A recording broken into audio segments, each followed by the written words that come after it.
Good afternoon, everybody. It is your friend Choppadong coming at you with another episode of Chop Talk, brought to you by the one, the only DFSArmy.com, your one-stop shop for everything daily fantasy sports.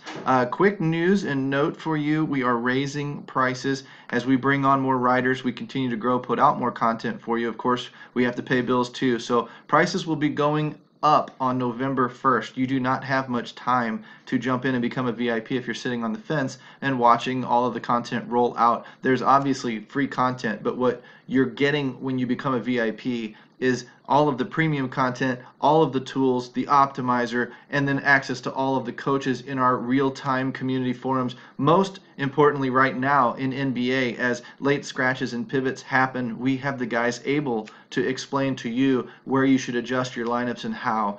That's the main thing that we give. Of course, there's a lot of content and strategy discussion going on 24/7. When it comes to football, we have Sunday morning updates. We have things that we can't do out on Twitter. And that's the real key to what we do. Last minute changes, lightning quick pivots, and then of course game theory, groupthink discussion all the time going on for any sport. That's the beauty of what we've created. And you're just going to miss the boat. You jump in now, you get grandfathered in. Your price that you sign up for never changes, no matter what our prices do going forward, as long as you remain a member. If you leave and you try to come back, I can't help you. You pay the new price. So it's just easier to stay a member once you get in. Make that investment yourself. Head down to the comment section. It's the link is down in there with a coupon code for 10% off. And then, of course, hit the like and subscribe button while you're down there to this channel to keep the content rolling out to you. We're going to dive in today, do a little bit of NFL, but we're also going to do a little NHL. So let's take a peek quickly at the NFL stuff. I just want to show you a sample of maybe how we can adjust this thing. You watch hour-long podcasts all the time. I'll blow through this slate for you in, I don't know, maybe 10 minutes. Houston and Miami, we saw that last night. We would have been wrong on it. I would have said get the hell away from it. So there you go. You get what you pay for. Philly at London, I'm not on this game. Pittsburgh and Cleveland, one of those games that we're going to want to target with offenses in the high 20s. And then Cleveland coming back is something that a lot of people are talking about. I can tell Jarvis Landry is a big value on the slate right now, especially considering garbage time. But I'm hearing a lot of names like Chubb and David or Duke Johnson and blah, blah, blah, blah, blah. No. What you want to focus on is the Pittsburgh side of the game. They're at home. They're highly favored. It's a James Conner day. Big Ben is intriguing. His pass catchers, Antonio Brown, hasn't done much all year to live up to his price tag. Juju Schuster's up there in price now. Vance McDonald if you need a punt. And, of course, the Pittsburgh defense. Boom, done. Next game. Kansas City, Denver. Kansas City's at home. 10-point favorite. Kareem Hunt. You can go with your Patrick Mahomes if you want to, but if this becomes a Kareem Hunt running day, we know Denver is a running sieve. If this becomes a Kareem Hunt running day, you're toast with the $9,000 quarterback. I would not recommend. I think he's fine, and I think he's a great tournament play stacked with Hill or Kelsey or something like that, but I don't see this being a high-volume passing day. Now, I could be wrong, but Vegas game script suggests running, and it plays right into the Denver weakness. On the comeback with Denver, I'm not trusting anybody like a Case Keenum. I might go with an Emmanuel Sanders. Again, garbage time on the way back. Kansas City defense, GPP special. They play better at home, and Case Keenum can be turnover prone. Chicago, New York Jets, not real high on this game. If I had to, I'd mention like a Taylor Gabriel, Mitchell Trubisky, Tariq Cohen. Those names might be intriguing, but they're not core. These are my core plays right here. Kareem Hunt, James Conner so far. When I look at the Jets side of it, I think it's interesting with Bilal Powell being out, what you do with Isaiah Crowell. I think I'm going back to the well with Jermaine Kearse. I think he frees up that much salary for me that I'm not afraid. If Robbie Anderson is out or missing, Jermaine Kearse is about the only damn thing they have left, and at 4,700 on Fanduel, and I don't know what he is on DraftKings, but he's cheap there too, especially for a slot role that he might man with all those targets coming at him. I know it's a road game. I know they're road dogs. I know it's a big favorite for Chicago. Chicago defense definitely in play, and quite honestly, New York Jets is in play in long-range, large field tournaments as well as a defense. You might not go wrong there. Washington, New York Giants. Other than Saquon Barkley, I don't want any part of these games. None. I know Odell Beckham's a little bit priced down for what he's produced, but it depends on Eli Manning. Just give me the Saquon Barkley and get me the hell out of there. Detroit, Seattle. Yeah, Seattle, whatever. Detroit, whatever. Detroit pass catchers. Seattle's a running back committee. Doug Baldwin probably won't do much. Tyler Lockett might be okay. I just don't trust any part of that game. Next game, please. Cincinnati, Tampa Bay. This is a secondary nightmare in Tampa Bay. That puts Cincinnati in an incredible spot. Cincinnati with Andy Dalton is definitely in play. Um, Tyler Boyd definitely in play. AJ Green gets the worst defender in that Tampa Bay defense. I arguably so does Boyd. So you could actually stack the two of them together if you wanted to. You really want to get sneaky in cash games, you take Boyd and AJ Green and then come back over here with Jameis Winston. You get access to every single point that gets scored in that game outside of Joe Mixon or a rushing touchdown out of Peyton Barber. No defense is in play. Maybe a sneaky Cincinnati defense in tournaments. Winston has been throwing the ball up for grabs. It's about where I would stick in that game. I know O.J. Howard gets mentioned. I know that some of the other pass catchers get mentioned, but I don't trust any of them. I don't think their workload is secure, but I do think this game shoots out. I think those are gambles saved for tournaments, and I think that you're best off with Winston getting exposure to everybody, and then over here, maybe the receivers, or if you wanted to run Andy Dalton with one of them and then skip Winston entirely, I think you're fine either way. Carolina, Baltimore, pass. You could take Baltimore's defense. I'm not touching any part of this, but I did make a note when I looked at the quarterback and wide receiver matchups on our proprietary spreadsheet VIP only at dfsarmy.com that Carolina's Devin Funchess is matching up against a brutal defender. So that one was intriguing to me. So long shot GPP pick for you right there.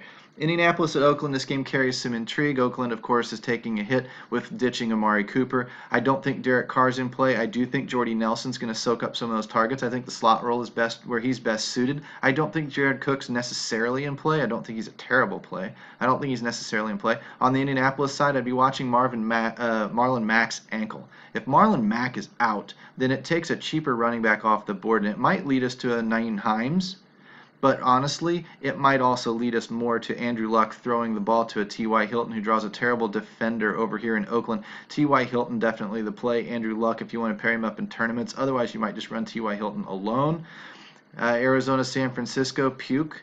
Other than with Byron Leftwich taking over the OC duties, I don't know what that means. That really scares me for this game because we could see a wholesale change, a philosophy change. What we could see, and this is what really bothers me, I really like Christian Kirk. I like where he's headed. I like the targets that he gets. I like the fact they take deep shots with him. I like the fact that he's catching most of his passes a lot. I like the matchup with San Francisco a lot. He's cheap. I would take advantage of that if I could, if we didn't just have an OC change. If that OC does what he should do, which is play David Johnson correctly, that may or may not lead to targets for Christian Kirk. I don't know exactly how that would work out. If David Johnson is getting more passing action, then if David Johnson's getting more passing action, it really intrigues me. Does it take targets away from Kirk, or does it give them to him more because it provides more balance to the offense? That is up to you to determine because I think it's flipping a coin. When I look at the Rams and Green Bay Packers, this game's a scheduled shootout, 57-point over-under. It's on that later slate, or on the later half of the slate. I think that Todd Gurley's a little bit too priced up for me. What I'm looking for is James Conner, Kareem Hunt, and I'm looking for Saquon Barkley. If I can fit all three of those in there, I don't think that I need the LA Rams. If I went Kareem Hunt, James Conner, or Barkley, or maybe the one that I did not mention in Denver was Patrick Lindsey. If Freeman sits out, then I think that we're headed for a Lindsey value play, possibly, in your third running back. I'm going to try and get the big three, but I would take Lindsey as the fourth. I would have taken Marlon Mack, but with his questionable ankle, I don't like the play anymore until I get better news. So those are your debates in your four running backs. Your debates at quarterback, Dalton and Winston.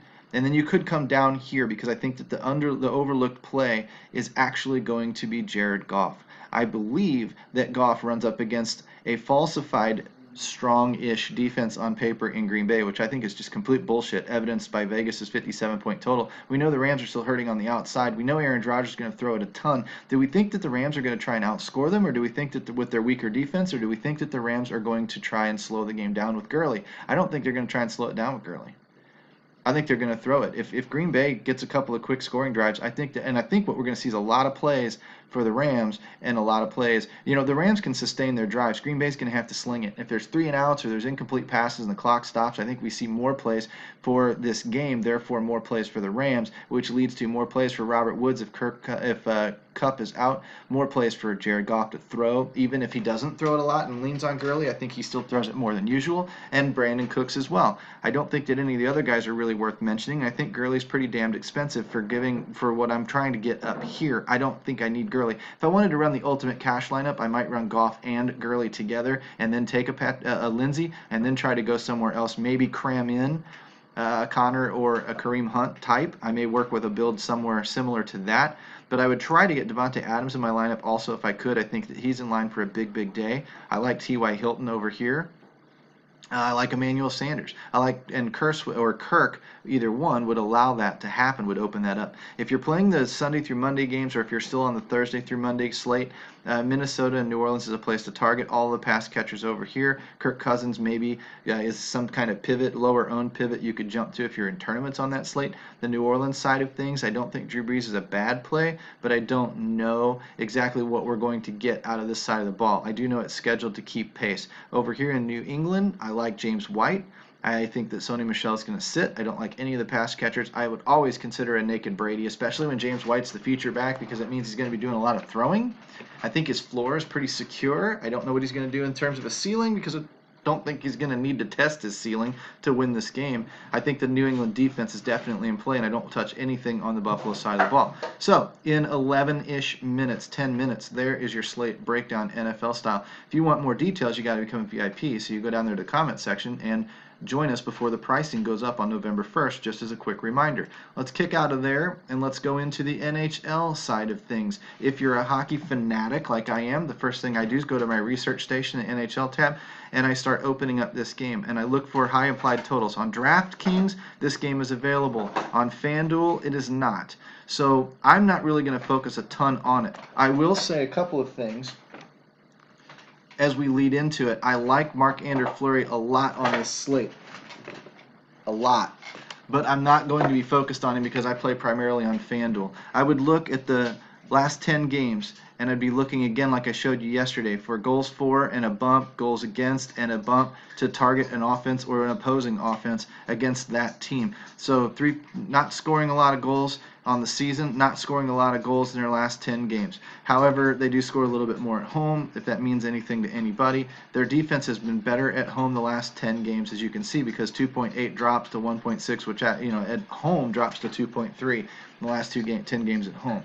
So that's primarily how I'm going to work this slate. When I look at these last 3 games, I see even odds here, so I'm not interested in any of these goalies. Okay, I look down here, and I see a big favorite in Colorado, and I see a big favorite in Winnipeg. These are 2 backups. They're going to be cheap. They're both about the same price at $7,300. And the way I see this playing out is these are going to be your 2 chalky goalies. Whether or not you take the home team and the bigger odds, or you take the road team, they're not going to be entirely contrarian if you take them. I would honestly just pick one because the alternatives are not as good. I would just pick one and roll with it. What I would do, contrarian-wise, is I would look at where the chalk's likely to go. Colorado at home, lots of skaters. Winnipeg on the road. These are your 2 biggest offenses on this slate too. This game here might get a little bit forgotten. I don't necessarily see it shooting out with powerful offenses, although I do think Carolina can score and they're worth taking some one-offs. I don't think these 2 are going to shoot out. I think what people are going to be predicting is blowouts. 2.3 goals here, 2.3 goals here, 3-7 and 3-5. I think people are anticipating this one's going to be lopsided one way or the other. Therefore, if I on the main slate can find a decent-sized GPP of a few thousand people, I'm either stacking Detroit or stacking Ottawa, and then chalking up the other side of it. However I can. Detroit's not going to lose every game in the year, and Winnipeg's not. They're coming off of really being good at home, and they're back out on the road. If I look at their last road record, it's 5-5, and I look at their goals against, it's up. And I look at their shots against on the season, it's up in the last 10 games on the road. I look at their offense, 3.1 down to 2.8. They play worse on the road. Now, I'm not saying that Detroit's going to win. I don't think that this is necessarily a lock of a situation. And now please don't misconfuse me, or please don't confuse what I'm saying or misinterpret what I'm saying. I'm saying it's a long shot, but I'm saying it's logical. Detroit is not going to lose every game this year. Winnipeg is not going to win every game this year. Most of the people are going to be on Winnipeg. Most of the people are going to be on Colorado. Stack against them. Hockey is a fluky game, a volatile game where the underdog wins quite a bit. Look at what Buffalo's been doing lately. And the next thing you know, bada bing, bada boom. You end up all alone at the top of a tournament lineup. If you really wanted to be crazy, game stack it and hope the game goes 5-4. You know, you've got a lot of options there, but your contrarian play is going to be to take a big stack out of one of these two lines because the chalk's going to be centered over here. You may take a little bit of this game here, and on DraftKings, you've got this game up here to contend with. But I'm going to kick into my goalies tab really quick. I'm going to take a peek at who the domination station or who the research station likes. Aaron Dell, if you're on DraftKings. I don't know why in that early game. I guess it's the Tampa Bay game. So that it likes Aaron Dell an awful lot going up. And that would be your chalky move going up against, what would it be, Carolina? It's interesting. Interesting that they come out tops. I would have thought it would have been one of the backup goalies in either Winnipeg or in Colorado, but it's not. They're down here a little bit lower. But if you look at the value, they're still up there at over 3x. You get 4x out of Aaron Dell if you trust the sheet. I personally would probably come down in here, save a little bit of money. But I think that these numbers are fairly accurate. It's intriguing that Aaron Dell on the road is anticipated to score the highest number of points on the night. That's your GPP goalie if you want one. Take Aaron Dell as a GPP goalie and then come down here and throw a Detroit line in there with it. Good Lord. If that combination happens, I mean, you are sitting all alone for sure. When I look at the starting lineups over here on RotoGrinders, it's an easier way to look at the same thing we were just looking at. We can see who's moved up and down in lines. We can see where the power play is and all that. If you want to stay in-house, of course, you come over here to line combinations, and you look at these areas right over here. Okay, but the one thing that I do when I look here, it's just a real quick way to see the same thing. And then when I'm looking, I go to the stats page, NHL stats page, and I sort by fantasy points on skater stats, and I start looking for out of place prices. Brady Tkachuk's been hurt. If he's back, I'll look at him. Haven't looked at him yet. Aho, 6.7K. Thank you. 6.7K Landeskog. Thank you. You know, this is where my lineup's going to start right there. And if I've got Landeskog and Rantanen in there, then I can probably bounce out for somebody a little bit more expensive in one of the other offenses if I need to, like a Line A, Shifley, Wheeler, something like that, Marchessault, if I've got that game on my slate. And what I'm going to wind up doing is I can forego McKinnon at 9K. Or I could take McKinnon, get access to Landeskog and Rantanen most likely, and then bounce out of there for two wings, you know, like Furland and Aho, and save some money. What I'm trying to do, if in GPP I may just stack the whole line and hope that I get all the goals, all the production out of one of the higher scoring games of the night. But I may have to spread around a little bit if I'm playing something like a 50-50, maybe some league play like a 20-man league or something like that. One of the things that I love doing is taking a look at this page here, and let's hypothetically assume I like lines like this: power play 1, power play 1, power play 2 up here on the top line, as opposed to 1-1-1. Because I'm too pigeonholed here if I take all three of these guys. If I take three of these guys, I could take Duquesne, White, and then jump down here to Stone. And I've got a little bit of goal access if this line does the scoring, and I've got a lot of goal access if this line does the scoring, and I might get lucky and get both assists and the goal if the power play 1 does the scoring. Another thing that I like to do is I like to take a power play 1 guy off of this line, a power play 1 guy off of this line, and then a power play 1 defenseman, where it makes sense, because the defenseman is going to overlap these two lines, has access to both of them, and then I've got a goal up here and a goal up here, and if I'm really, really lucky, I overlap on the power play. That's how I spread out when I take a heavier cash element in my games. When I'm headed for GPPs and I'm trying to win a tournament, I'm going to concentrate all on this line right here. Or this one, you know, or sometimes even this one if it saves me enough money, whatever. That's what these pages are for, to tell you who's doing the producing and who you can key on. Obviously, McKinnon, Rantanen, Landeskog. Come down here a little bit more. Where's the next Colorado guy? He is not on the page. Colorado scoring all comes up front. When I look down here, Carolina, those two guys. Okay, so there's 5 players that I could play if I could afford them. Right? Come down here, maybe a one-off of San Jose if I could get it in there. You know, this slate's going to play itself pretty easily for cash games and for production. Cheap defenseman in Chabot.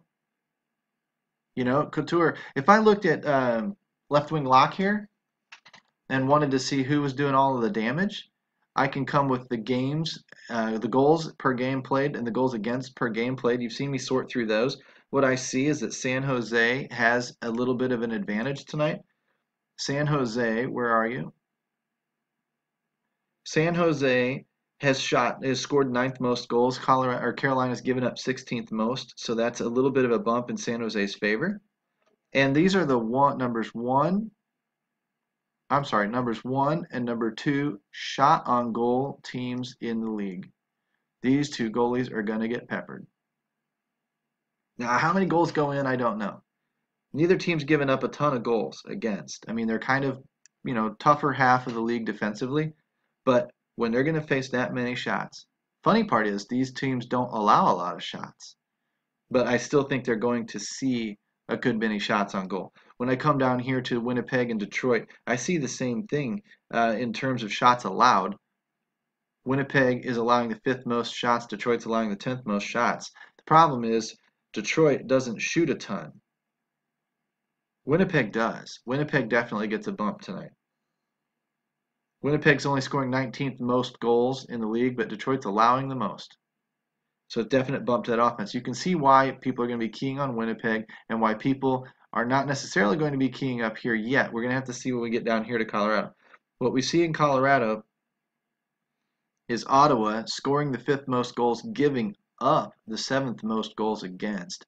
So scoring the fifth most is great. Giving up the seventh most is great for Colorado. Colorado scores the 12th most, but actually gives up the least.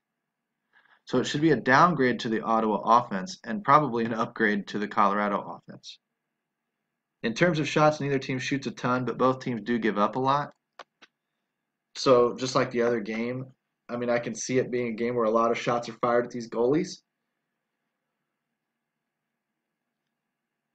That may lead us to believe that the Avalanche backup at 7,300 is a little bit better than the Winnipeg backup at 7,300, which would lead me into a Colorado-Detroit stack with a little bit of coming back with some Winnipeg skaters if I could afford it. And that gets me out of this game, which tells me this game's going to be the lower owned game. You could just load these two up and hope these two dud. It's not like you've got a lot of games to choose from tonight. You've only got 3 games, so we don't need to spend a bunch of time on it. We can bow out. That's just a quick thought of the NHL slate, quick rundown of every single game of the NFL slate. We did that in under 25 minutes. If you like that efficiency and you like that kind of content, and you like the people that know what they're talking about and can guide you and help you cut down your time, then you need to become a VIP inside DFSArmy.com. Again, comment section, go right there right now. It's a payday Friday, for crying out loud. Our prices are going up next Wednesday or Thursday. You don't have much time left if you've been sitting on the fence and wondering, should I join, should I not? Just get in there and do it. You're not committed beyond a month, and you lock in your pricing if you want to stick around. It's a no-brainer. Use the coupon code CHOP. Friends don't let friends pay retail. 10% off, CHOP. Plug that thing in there, drop your price a little bit more. And I'll see you on the inside when you guys get in there. We'll be talking NFL all weekend. I'll see you guys back out here on Monday. We'll be talking about Week 9 NFL, maybe a little bit of NBA, certainly some NHL next week. That's how we roll in Chopadong's YouTube channel. So thanks again for tuning in, guys, and hopefully you guys have a great weekend. Hopefully some of this information helps you. Hopefully you want more. And you come in and you join us at DFSArmy.com. We will see you when you get inside. Bye, guys.